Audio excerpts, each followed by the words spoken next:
민수기 18장 21절에서 32절. 내가 이스라엘의 11조를 레위 자손에게 기업으로 다 주어서 그들이 하는 일 곧 회막에서 하는 일을 감나니.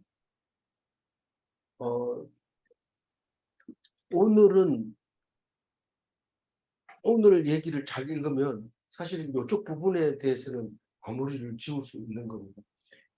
다시 말해서 우리가 헌금을 냈을 때 그 헌금을 어떻게 쓰여져야 되고 어떻게 관리되어야 되는가 하는 것은 오늘 말씀 속에서 다 들어 있습니다.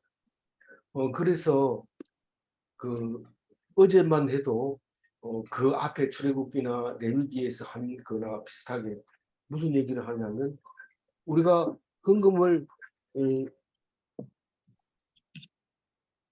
냈을 때 그것은 그 제사장이 것이다 이렇게 생각해 가지고 했는데 이번에는 그렇지 않습니다. 좀 숫자가 많아져서 점점 농경 사회로 사람들이 숫자가 많아지면 우리가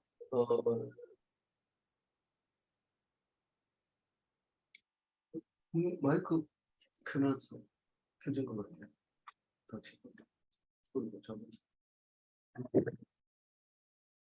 이어폰 꽂은 데 있어. 이어폰 꽂은 거하고 상관없이 마이크가 켜졌습니다.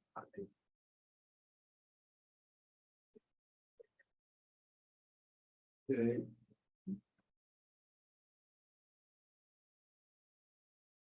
그래서 어제는 제사장에게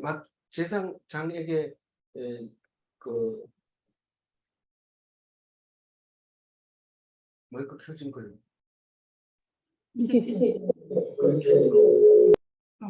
됐어, 그럼 됐어. 또 확실하게 그렇게.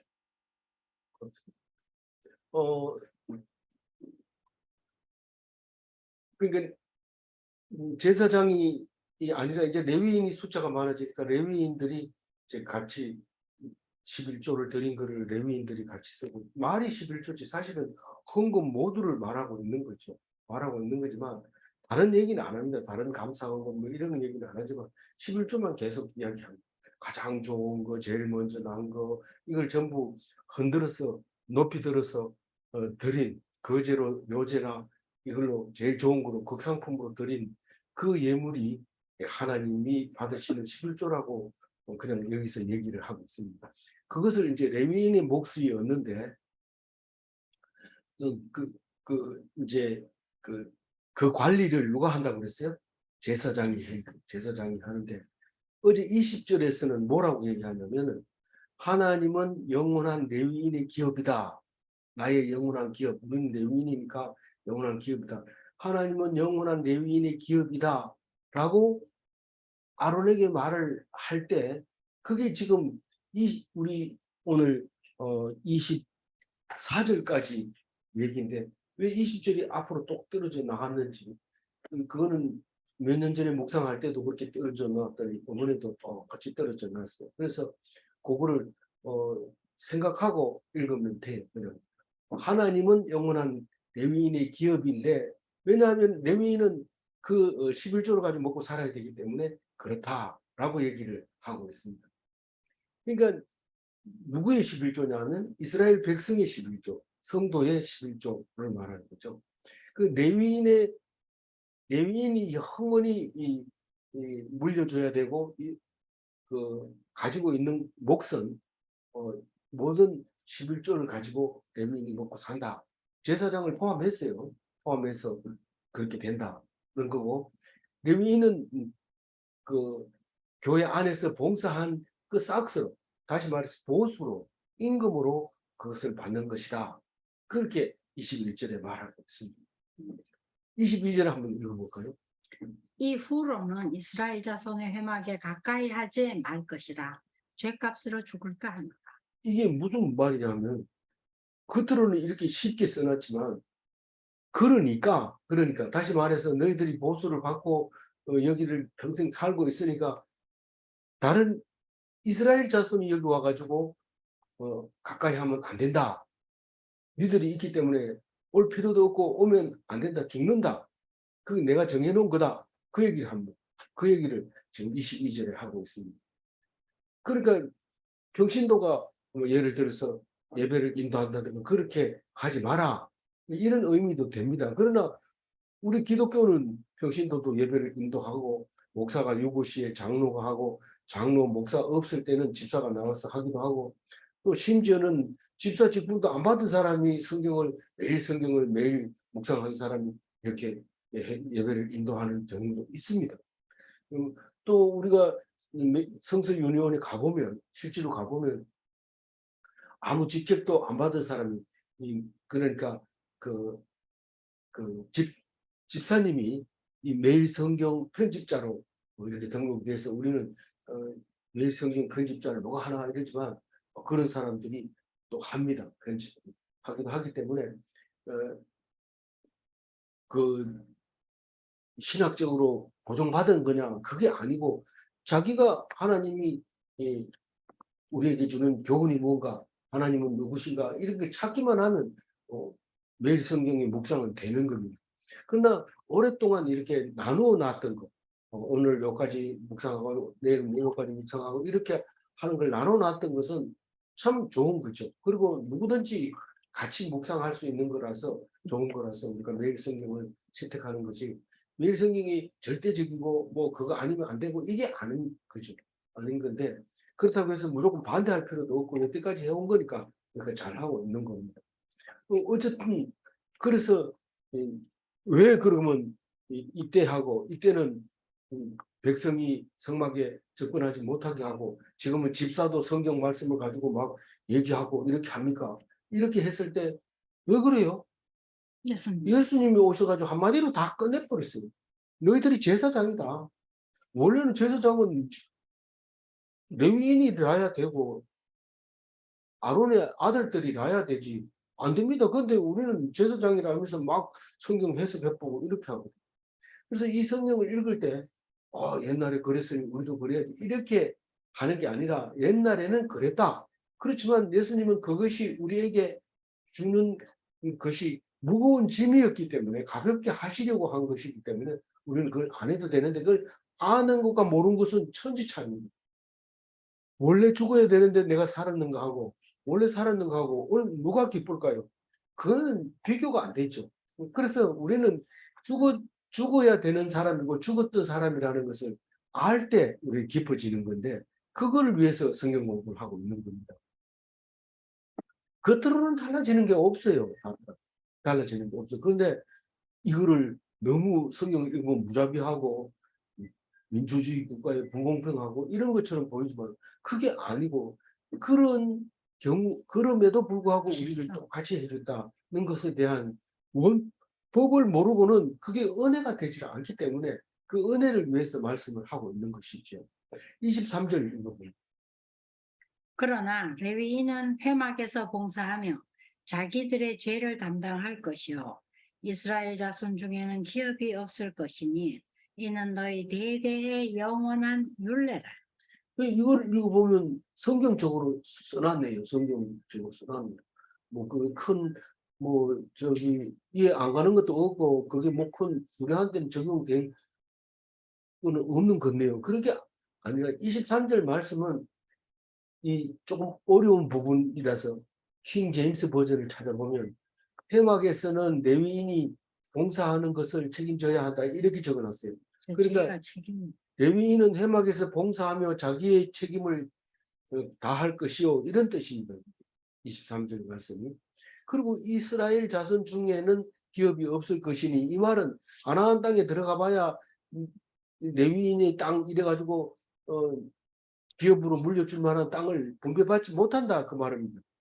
왜냐하면 사실은 이 레위인은 가나안 땅에 들어가면 12지파의 곳곳에 골고루 흩어져 가지고 일정한 간격으로 흩어져서 성읍을 이루고 그 사람들이 이 문제가 있으면 피해서 거기 와가지고 그 하나님을 만날 수 있도록 그렇게 만들어 놓은 게 레위인의 성읍이죠.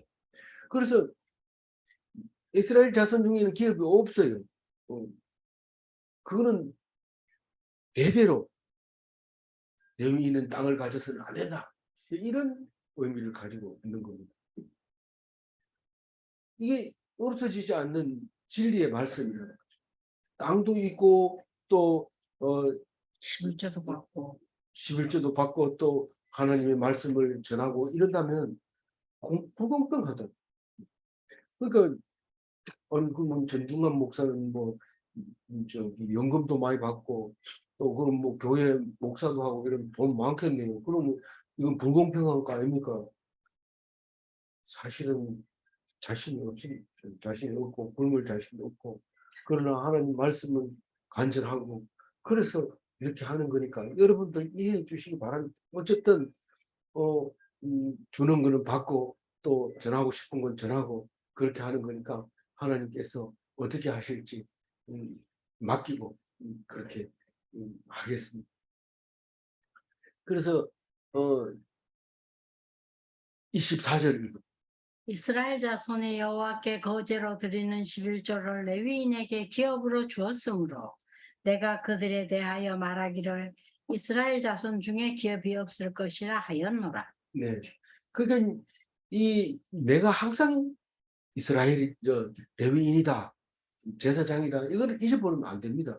성가대 할 때는 레위인 중에서 가장 많고 있는 것은 성가대. 두 번째는 성전 문지기.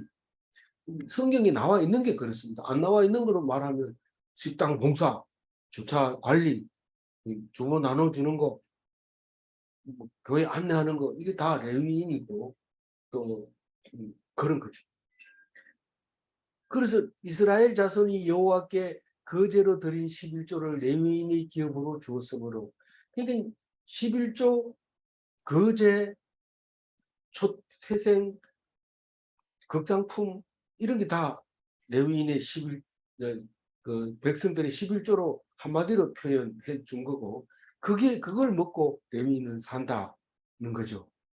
그러면 제사 드릴 사람이 하나도 없으면 어떻게 합니까? 이러면 레위인도 같이 죽어야 되죠. 그런데 제사 드리는 사람이 없어서는 안 되죠. 없다는 얘기는 하나님 백성이 없다는 얘기죠. 하나님 백성이 있을 때까지는 레위인은 살아있는 겁니다. 내가 그들에 대하여 말하기를 이스라엘 자손 중에 기업이 없을 것이라 하였노라. 이 앞에 했는 말을 또 하는 것 같은데 사실은 표현이 다릅니다. 달라서 이렇게 표현할 수도 있고 저렇게 표현할 수도 있다.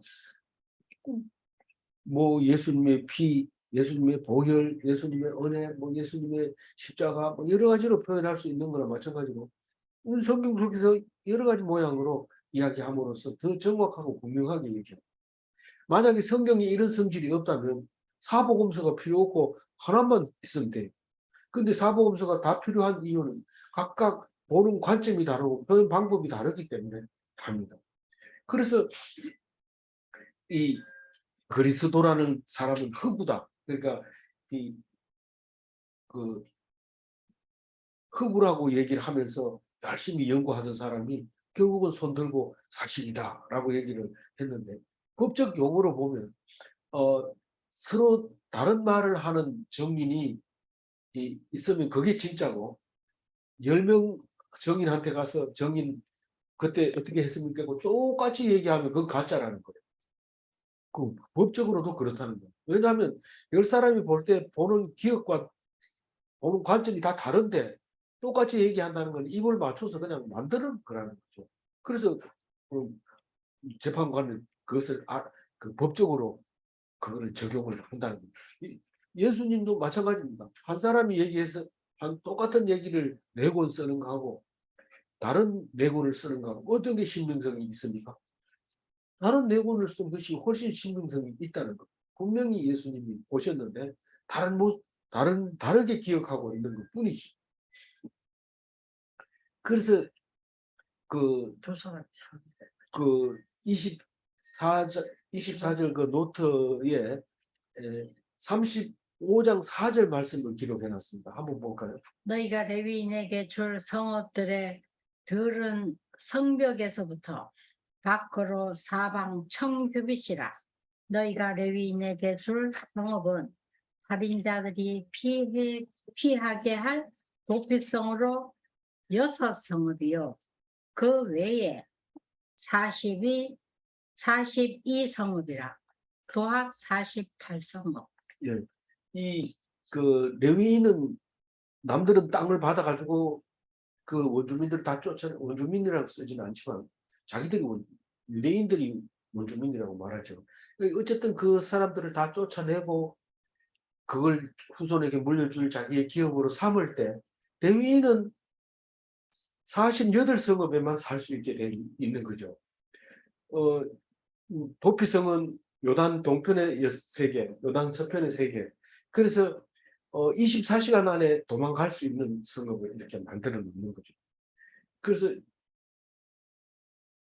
그 들어가면은 사람을 죽이고도 들어가면 거기는 성역이라서 못 들어옵니다. 다른 그, 그 보복자가. 예, 보복하려고 따라오던 사람도 도피성에 들어가면 못 잡습니다.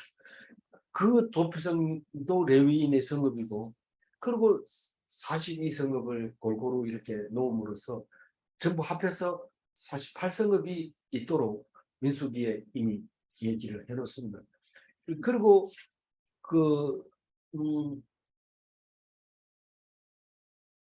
제가 적어놓은 것 같은데, 그 땅을 줍니다. 그 성읍에서 1km 이내의 땅들은 다 채소 갈아 먹도록 이렇게 만들어 줍니다. 1000규빗이 그래서 예, 1km. 거기 있네요. 밖으로 사방 1000규빗이라 이러면 500m거든요. 1000규빗이면. 500. 근데 성읍 크기가 또 나와요. 성읍 크기가 이렇게 있으면 성벽에서부터 뜰 1000규빗이니까 500m니까 뺑도로 가면 꽤 큽니다. 그래서 그걸 이제 트바트로 쓰라 이렇게 이제 주게 되어 있는 거죠. 예. 그렇게 주는데 여기서 말하는 그 여호와께 드리는 11조 중에서 그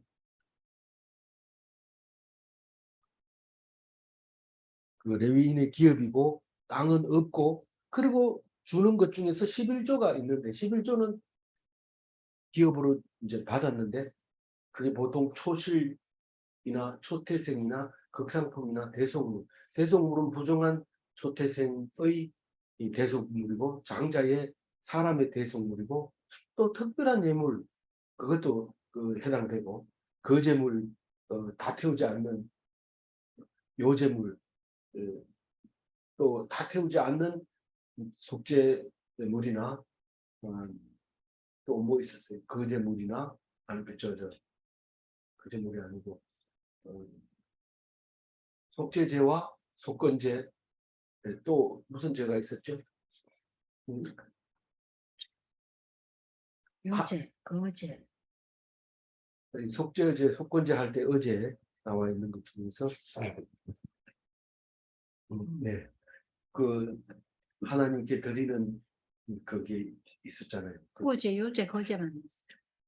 속죄제, 속건제 할 때 제일 초기에 제일 처음에 속죄제, 속건제 그 앞에 또 하나 있었잖아요. 또 갑자기 생각이 안 나.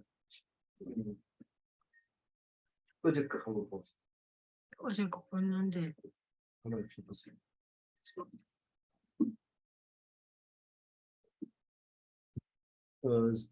소재물이 있어요. 소재물도 다 안 태우고 속죄제물도 다 안 태우고 속건제 제물도 다 안 태우는데 그 부분에 대해서는 이제 제사장이 여기서 거제물이나 혹은 거제물이나 11조라고 하지는 않지만 그게 다 같은 것으로 이제 그 못으로 몫으로 그 보수로 그렇게 생각을 하는 거죠.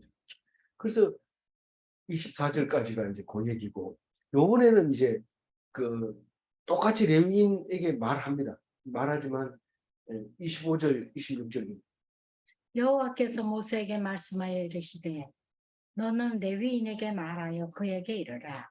내가 이스라엘 자손에게 받아 너희에게 기업으로 준 11조 너희가 그들에게서 받을 때에 그 11조의 11조를 거제로 여호와께 드릴 것이라. 그 이제 똑같이 레위인에게 말하고 있지만 요거는 25절부터는 레위인의 몫을 얘기하는 게 아니고 제사장의 몫을 얘기하고 있는 거죠. 아론의 몫을 얘기하는 거예요. 레위인이 꼭 지켜야 된다 이거는 이렇게 얘기하고 있는 거예요. 아론이 뭐 자기가 관리하는데 자기가 하면 될 거 아니에요. 법을 정해놔야지 아론이 그 법을 따르는 거지 자기 생각대로 하면 안 되잖아요. 그 법이 아론이 그렇게 하겠지만 그러나 그 법은 그냥 하는 게 아니라 내가 말했는 것을 실행하고 있다. 그렇게 이해하려면 그 레위인에게 말을 해야 됩니다. 그래서 너희들은 11조로 먹고 살게 돼 있고 기업으로 받았지만 너희들이 11조를 내야 된다. 그래야지 그 돈을 그 11조를 가지고 제사장 아론이 먹고 산다. 만약 아론 혼자 모세와 아론은 둘만 있을 때는 그냥 11조 내면은 아론만 먹고 살아도 돼요. 근데 계산을 해보세요.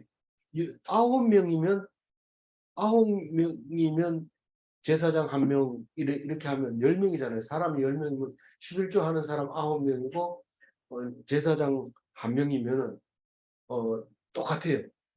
한 개씩 내면은 9개가 돼서 똑같아요. 그런데 제사장 보고 11조를 내라 이러면 부족하죠. 그럼 10명이래야 돼요. 그러니까 11개를 받아야 한 개, 그건 똑같아. 그렇죠. 제사장까지 합해서 11명이라야 10명에게 받은 것을 내면은 똑같이 이제 9개가 돼서 됩니다. 그러니까 우리가 그 9명만 되면 11조 안 내면 똑같은 삶을 살 수 있죠. 10명 되면 11조 똑같이 내고 같이 이 같은 사람이 될 수 있습니다. 그럼 왜 10명, 11명 이렇게 될까요? 그게 원리가 이제 이 사람들이 그 10이라는 숫자 그런 것을 다 유추해서 보도록 그렇게 만들어져 있는 겁니다. 그런데 그러면 그 레위인은 11조를 드리면 제사장이 받지만 제사장이 11조를 드리면 누가 받나요? 이런데 지금까지 그 제사장이나 레위인들이 드린 속죄 제물은 어떻게 한다고 그랬어요? 다 태운다고 그랬죠. 다 태우는 것이 하나님이 받는 거라고 믿었던 거죠. 그럼 제사장이 이 11조는 다 태우는 거. 그러니까 전혀 써서는 사용해서는 안 되고 제사 지내는데 100% 써야 그게 레위인의 그 11조가 제사장의 11조가 되는 거죠. 이게 규모가 점점 커갈수록 이 법은 점점 복잡해지는 거예요. 맨 처음에 자기 형을 제사장 삼을 때는 이런 법이 필요 없어요. 그냥 11조 온 거 그냥 먹고 이렇게 하면 되는데.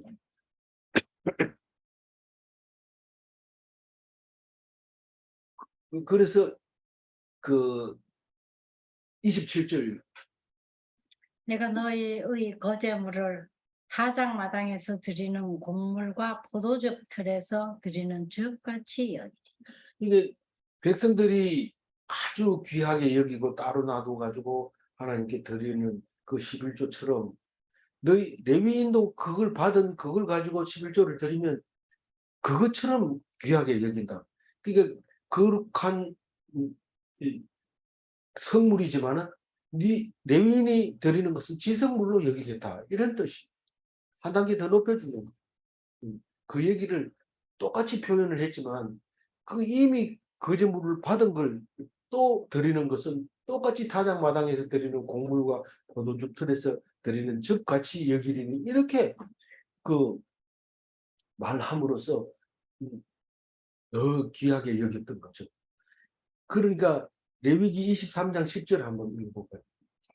이스라엘 자손에게 말하여 이르라. 너희는 내가 너희에게 주는 땅에 들어가서 너희의 곡물을 거둘 때에 너희의 곡물의 첫 이삭 한 단을 제사장에게로 가져갈 것이요. 그러니까 타작을 할 때 이미 곡식 한 단을 가지고 제사장 갖다가 바쳐요. 그걸 초실절이라고 그러는데 나중에는 또 저기 그 맥주의 초실절이라 해가지고 또 있습니다. 그래가지고 이 맥주의 초실절은 50일이 지난 뒤에 드리는 건데 그게 그 맥주절로 지키고 있죠. 그리고 맨 첫 이삭을 드리는 것을 첫 이삭을 드리는 건 기후에 따라 날수에 따라 다 다르지만 이 성경을 읽어보면 부활절 그러니까 유월절을 그걸로 지켜요. 나중에 보면 시간이 지나가면서 유월절을 초실절로 지켜요. 그러니까 실제로 우리는 초실절하고 이 맥주절하고는 거리가 너무 멀어요. 그 오순절은 중간에 부활절 다음에 오순절이 따라오기 때문에 맥주절하고는 안 맞아요. 원래 이 성경대로 한다면 오순절하고 맥주 지키는 맥주절하고 맞아야 되는데 그게 시간이 지나가면서 달력도 틀리고 또 유추하는 이게 이때일 거다라고 하는 거는 참 틀려집니다. 그래서 우리가 오순절 날을 맥주절로 지키려고 하면 보름 농사도 안 짓는데 무슨 맥주절로 지키냐 이렇게 하면 결국은 상반기 결산으로 해가지고 7월 첫째 주를 맥주절로 지키는데 부활절은 제일 중요한 게 뭡니까? 충분히 지나야 돼요.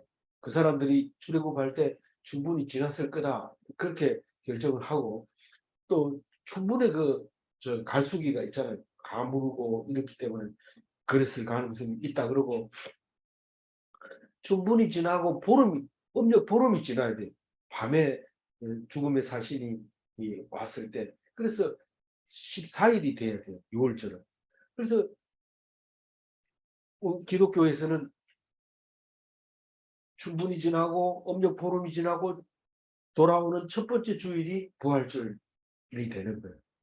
그래서 따지면은 오순절하고 여기 맥주절하고는 완전히 다르지만 50일 뒤에 드리는 건 맥주의 초실절이라고 했고 6월절에는 그냥 초실절이라 했었지 단을 한 단 드렸다고 그랬는데 우리 지금 절기를 지키고 있는 걸로 따지면 곡식 부활절에 보리 한 단을 못 드립니다. 적어도 뒤로 훨씬 더 미뤄야 되는데 따로따로 이렇게 이 성경 전체로 절기를 맞춰 온 게 아니라 따로따로 발달하다 보니까 이렇게 된 건데 정확한 것은 또 신학자들이 연구를 할 수 있도록 좀 여지를 남겨둬야 되죠. 28절입니다. 너희는 이스라엘 자손에게서 받은 모든 것의 11조 중에서 여호와께 거제로 드리고 여호와께 드린 그 거제물은 제사장 아론에게로 돌리되 28절 얘기는 11조 중에서 11조로 드려서 그것을 아론의 제사장 것으로 해라 이런 말입니다. 28절 얘기는. 29절 읽어. 너희가 받은 모든 헌물 중에서 너희는 그 아름다운 것 곧 거룩하게 한 부분을 가져다가 여호와께 거제로 드릴지니라. 이 똑같은 말 같아요. 28절하고 29절은 우리는 초실도 없잖아요. 이렇게 얘기할 때 초실이 아니고 가장 아름다운 것, 가장 거룩한 그 부분이라고 생각하는 그거를 여호와께 거제로 드리는데 그게 아론의 것이다 라고 얘기를 하는 거죠. 그래서 지성물이 된다 그 말합니다. 30절 이러므로 너는 그들에게 이르라. 너희가 그 중에서 아름다운 것을 가져다가 드리고 남은 것은 너희 레위인에게는 타작마당의 소출과 포도주 틀의 소출같이 되리니. 이 무슨 말입니까? 10분의 9를 말하는 겁니다. 10분의 1은 벌써 아론이 가져갔고 10분의 9가 레위인의 것에 남아 있는데 10분의 9는 뭐하고 같으냐면 농사 짓는 사람들이 농사를 짓기 전에 10분의 1을 하나님께 드리고 나면 그 농사는 밥을 해 먹든지 떡을 해 먹든지 나물 돕든지 아니면 안 먹고 저장해 놓든지 상관없어요. 그 법이 없어요. 그런 법. 자유롭게 아무렇게 써도 돼요. 그거나 마찬가지로 레위인도 이 제사장 몫으로 11조를 드리고 나면 나머지는 똑같이 그 사람들이 드리는 것처럼 그렇게 마음대로 써도 된다. 그 얘기를 지금 하고 있는 겁니다. 30절 읽었죠? 예. 네, 31절. 너희와 너희의 권속이 어디서든지 이것을 먹을 수 있으면 이는 회막에서 일한 너희의 보수임이니라. 그게 당연하게 그렇게 먹어야 된다. 뭐 남들이 준 거니까 저 사람들이 우리를 먹여 살리니까 저 사람들한테 잘 보여야지. 뭐 이렇게 하면 된다는 거예요, 안 된다는 거예요. 그럴 필요가 없어요. 그렇게 하나님이 주는 거지 사람이 주는 게 아니라는 거죠. 이게 참 사람을 자유롭게 하죠. 거기 보면 고린도전서 9장 4절에 보면 사도 바울이 얘기한 게 있습니다. 우리가 먹고 마실 권리가 없겠느냐 이렇게 말했는데 이거를 이 사도 바울이 베드로 보고 얘기해요. 베드로는 뭐 자기 식구 데리고 다니면서 다 공짜로 꽁밥 먹고 있는데 자기는 텐트를 만들어 가지고 열심히 해서 봉사를 하잖아요. 똑같은 제사장인데 어떻게 그렇습니까? 아니 연금 받는다고 해가지고 담임 목사 보수를 안 받아도 되나? 받을 권리가 있다고 얘기하고 있어요. 사도 바울은. 니는 뭐 텐트 만들어가지고 먹고 살만한데 뭘 받을 게 있냐? 권리는 있다, 권리는. 근데 나중에 보면 이 사도 바울이 너희들에게 폐 안 끼치려고 내가 달라고 한 적도 없고 내가 어제 헌금 내라 하더나 뭘 내라 하더나 이렇게 하는 이야기가 있잖아요. 뭐 그때 가가지고 얘기하는 것보다 이때 얘기하는 게 더 나을 것 같아요. 그래서 얘기를 하는 거니까 뭐 낫고 못하고는 없어 있는 대로 얘기하는 거죠. 32절 마지막 절 읽어봅니다. 우리가 그 중 아름다운 것을 받들어 드린즉 그로 말미암아 죄를 담당하지 아니할 것이고 너희는 이스라엘 자손의 성물을 더럽히지 말라. 그리하여야 죽지 아니하리라. 이게 뭔 말입니까? 아름다운 것. 그러니까 11조를 드린 적 드렸으면 죄를 담당하지 아니할 것이다. 책임이 없다는 것. 책임은 오직 11조를 드린 것만 네 책임이고 나머지는 책임이 없다는 거예요. 그러니까 있는 대로 쓰면 되는 거예요. 이스라엘 자손의 성물이라는 것은 이스라엘 백성이 그 11조를 드린 거니까 그것은 성물이다. 성물. 그래서 헌금 수입은 함부로 사용하지 마라 이런 뜻입니다. 아무 데나 가서 뭐 기저귀 사고 이런 게 하는 게 아니고 이런 거는